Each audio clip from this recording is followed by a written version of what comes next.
여러분 안녕하십니까? CTV 뉴스 박은결입니다. 대한예수교장로회 합동총회가 제110회 총회 선거를 앞두고 뜨거운 선거 전국을 맞고 있습니다. 임원 후보자들에 대한 갈등이 투표 당일까지 이어지는 것이 아니냐는 우려가 커지고 있는데요. 급기야 총회 임원 후보들의 정견 발표가 진행되지 못하는 초유의 사태까지 발생했습니다.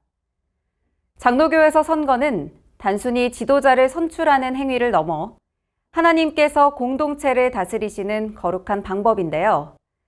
총회 임원과 선거관리위원회 그리고 모든 총대들이 이 점을 깊이 생각하여 어느 때보다 냉철하게 선거를 마무리할 수 있길 바랍니다. 제110회 총회가 은혜로운 성총회가 되기를 바라며 9월 둘째 주 CTV 뉴스 시작합니다.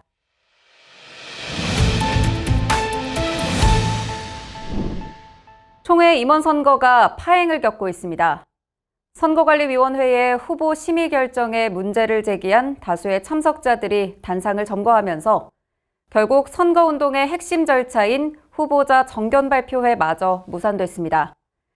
이로 인해 총대들의 알 권리가 훼손됐다는 지적이 나오고 있는데요. 특별히 올해도 선거 방송이 도입되어 정견 발표회가 단 한 번의 생방송으로 준비됐던 터라 아쉬움이 큽니다. 김희돈 기자가 보도합니다. 목사부총회장과 서기 후보 자격 문제를 둘러싼 갈등이 결국 제110회 총회 임원 선거 정견 발표회에서 폭발했습니다. 고광석 목사의 부총회장 후보 탈락과 서만종 목사의 서기 후보 미확정을 두고 소속 노회 관계자들이 강하게 반발했습니다. 이들은 두 사람에게 즉각 후보 자격을 부여하라며 총회 선거관리위원회에 거세게 항의했습니다.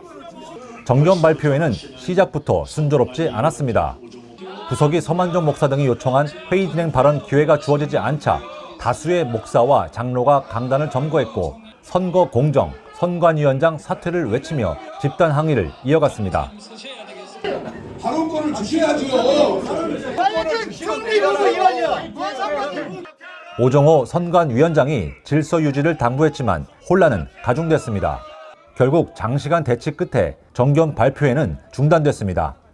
처리할 것을 말씀을 드리겠습니다. 모든 일이 은혜롭고 득실없게 순리에 따라 법에 따라 진행되기를 원합니다. 그리고 목사님들이나 장로님들이 소리 지른다고 되는 문제가 아니에요. 이 문제는 주께서 우리 총회를 아름답게 인도해 주시기를 바랍니다. 하지만 갈등은 멈추지 않았습니다. 정견 발표 직후 선관위가 제8차 전체 회의를 열어 목사부총회장 후보자 정영교 목사와 고광석 목사 등에 대한 심의 안건을 다뤘기 때문입니다. 이들은 회의 시간 내내 구호를 외치며 선관위의 공정성에 의혹을 제기했습니다. 위원장과 서기는 네, 알았어요. 네. 준수하라. 김철원 사퇴시키지 말고. 선관위는 먼저 정영교 목사 건을 다뤘습니다. 정 목사의 소속 노회인 남경기 노회가 임원 추천 요건인 21개 당회를 충족한다는 심의분과의 보고를 받아들여 동광주 노회가 제기한 고소장을 기각했습니다. 이에 따라 정 목사는 부총회장 후보 자격을 유지했습니다. 반면 고광석 목사의 경우 선관위는 고 목사가 제기한 재심 청원에 대해 처음 심의와 달라진 사정이 없다며 기각을 결정했습니다. 사실상 후보 자격이 최종 박탈된 셈입니다. 부석이 서만종 목사의 서기 후보 자격 문제는 이날도 결론을 내리지 못하고 다시 유보됐습니다. 이로써 정견 발표 파행의 원인이 된 후보 심의 문제는 다시 원점으로 돌아오게 됐습니다. 제110회 총회 임원 선거가 불과 열흘도 남지 않은 시점, 경랑 속에 있는 총회 선거 전국은 뾰족한 해법 없이 일촉즉발의 상황으로 치닫고 있습니다. CTV 뉴스 김희돈입니다. 이 같은 국면에서 총회 임원회가 다시 회의를 열었습니다. 주요 안건은 총회 실행위원회 소집 여부의 건이었습니다. 총회 선거관리위원회가 고광석 목사를 부총회장 후보에서 탈락시킨 결정에 이의를 제기하며 실행위원회 개최를 요청하는 공문이 접수됐기 때문입니다. 총회 임원회는 이와 같은 내용으로 실행위원회를 개최할 수 있는지를 법적으로 검토해 왔습니다. 총회 실행위원회는 교단의 중요한 의사결정 기구로 총회가 파회한 후 안팎에서 발생하는 긴급사항을 처리하는 역할을 맡고 있습니다. 박민균 기자가 보도합니다. 총회 선관위는 9월 8일 고광석 목사의 부총회장 후보 자격을 재심했지만 결국 탈락을 결정했습니다. 총회 임원회는 고 목사가 후보에서 탈락한 후 총회 실행위원회 소집 청원을 검토해 왔습니다. 11일 이 안건을 논의한 총회 임원회의에 교단의 이목이 쏠렸습니다. 총회 임원회는 법적으로 총회 실행위원회를 소집할 수 없다고 결론 내렸습니다. 총회 실행위 소집을 청원한 목적이 선관위 해산이기 때문입니다. 총회장 김종영 목사는 총회 규칙 11조 2항을 법적 근거로 제시했습니다. 이 조항에 인사처리 문제는 총회 실행위에서 처리할 수 없다고 명시되어 있습니다. 김 총회장은 총회 선관위 해체는 곧 선관위원을 해임하는 것이고 이는 인사처리에 해당한다고 밝혔습니다. 하지만 총회 임원 선거 문제로 교단이 극심한 혼란에 빠진 상황입니다. 임원들은 법적으로 총회 실행위를 소집할 수 없지만 사태 해결을 위해 적극 노력하기로 했습니다. 9월 15일 총회 선관위 임원들과 연석회의를 갖고 대책을 논의하기로 했습니다. 고광석 목사와 정영교 목사 측 대표들도 연석회의에 참석을 요청했습니다. 우리 총회 임원회에서 상당히 논의를 많이 했습니다. 우리 총회 임원들, 선관위 임원 5명, 그 다음에 각 대표 5명씩 이렇게 함께 모여서 월요일 날 연석회의 하기로 했습니다. 이렇게 연석회의를 하면 어떤 답이 안 나올까? 기대처럼 연석회의에서 극적인 해결 방안이 나올지 귀추가 주목됩니다. 15일 연석회의에서 대안을 만들지 못한다면 제110회 총회는 개회부터 큰 혼란이 일 것으로 보입니다. CTV 뉴스 박민균입니다.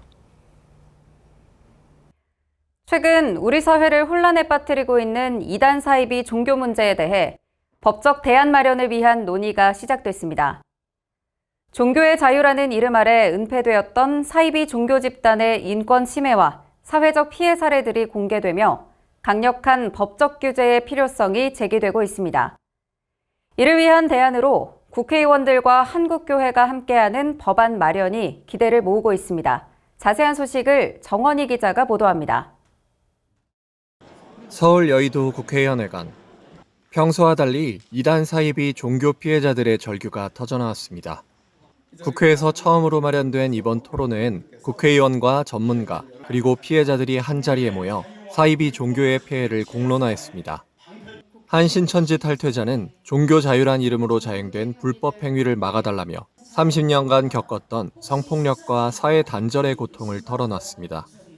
JMS 피해자는 2딸 모두 교주에게 미혹돼 가정이 파괴된 아픔을 증언하며 비윤리적인 교리를 퍼뜨리는 행위 자체를 금지하는 법이 절실하다고 호소했습니다.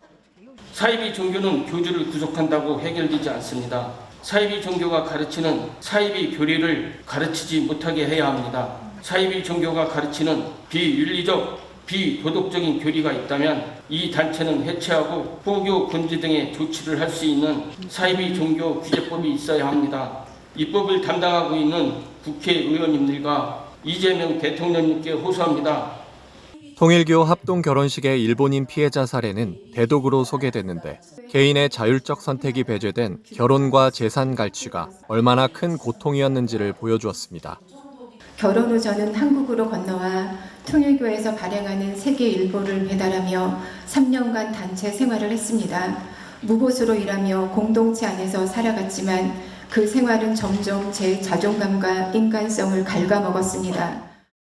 이날 토론회는 이단 사이비 종교 문제를 더 이상 종교의 영역으로만 봐선 안 된다는데 공감대가 형성됐습니다. 교리가 아닌 행위를 기준으로 규제하는 실질적인 방안이 제안됐고 프랑스, 싱가포르와 같이 국가 차원에서 사이비를 관리하는 해외 사례도 소개됐습니다. 1987년 오대양 사건을 기억하십니까? 32명의 신도가 교주와 함께 공장 천장에서 집단 사망한 끔찍한 비극은 사이비 종교가 방치될 때 어떤 참사가 벌어지는지를 보여줍니다. 사이비 종교는 단순한 종교 문제가 아니라 국민의 생명과 인권, 공동체의 안전, 국가의 품격과 정치의 신뢰를 위협하는 시민사회 법률 공백의 시급한 문제입니다. 이제는 결단해야 합니다. 사이비종교규제법은 종교 자유를 침해하는 것이 아니라 진정한 종교 자유를 보호하고 국가의 신뢰를 지키기 위한 최소한의 안전장치입니다. 전문가들은 사이비 종교의 피해를 정부가 직접 조사하고 대응할 수 있는 대통령 비서실 산하 독립조사기구의 신설이 시급하다고 강조했습니다. 또한 관련 법 조항을 마련해 사이비 집단이 저지르는 인권 침해 행위를 형사 처벌할 수 있어야 한다고 촉구했습니다. 더 이상 하나님 팔아서 예수님 팔아서 장사하고 범죄가 일어나는 가슴 아픈 일이 일어나지 않기를 바랍니다. 이번 토론회는 오랜 시간 침묵 속에서 고통받아온 이단 사이비 종교 피해자들의 목소리를 공론화하는 중요한 계기였습니다. 정치권에서도 관심을 보이는 만큼 이번 논의가 실질적인 법 제정으로 이어져 더 이상의 피해를 막을 수 있을지 귀추가 주목됩니다. 우리 합동 측에서 전체 서명을 해야 되는데 마침 이번에 총회가 모이니까 전 총대들이 모인 자리에서 총대들이 서명을 하고 그다음에 전국 각 교회 성도들이 서명할 수 있도록 이렇게 진행이 됐으면 좋겠다고 생각합니다. CTV 뉴스 정원입니다. 다음 주 교단의 주요 일정입니다.